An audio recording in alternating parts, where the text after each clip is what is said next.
রৌমারী সিজামান উচ্চ বিদ্যালয় থেকে প্রায় ৯,০০০ বই চুরি করা হয়। পরবর্তীতে শেরপুর থেকে আটক করা হয় ৯,০০০ বই। এই চুরির ঘটনাকে কেন্দ্র করে রৌমারীবাসী বিক্ষোভ মিছিল সহ আন্দোলন গড়ে তুলেছেন। রৌমারীবাসীর প্রশ্ন হচ্ছে, শিক্ষাকে ধ্বংস করার জন্য এই চুরি করেছেন নাকি অন্য কোনো রাজনৈতিক উদ্দেশ্য?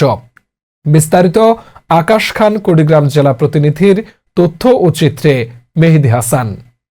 উপজেলায় বই চুরির প্রতিবাদে আজকের বিকেলে রৌমারীর সর্বস্তরের জনগণের পক্ষ থেকে বিক্ষোভ মিছিল ও মানববন্ধন করা হয়। রৌমারী সিজামান উচ্চ বিদ্যালয়ের জন্য গভর্নমেন্ট থেকে আসা বইগুলো অবৈধভাবে চুরি করে রাতের অন্ধকারে বিক্রি করার চেষ্টা করলে ৯,০০০ বইসহ একটি ট্রাক আটক করেছে শেরপুর মেট্রোপলিটন পুলিশের। এই প্রতিবাদে আজ সকালে রৌমারীবাসীর পক্ষ থেকে বিক্ষোভ মিছিলে অংশগ্রহণ করেন ও বক্তব্য রাখেন ডাইনামিক ইংলিশ একাডেমির প্রিন্সিপাল মাওলানা মোহাম্মদ রিয়াজুল ইসলাম।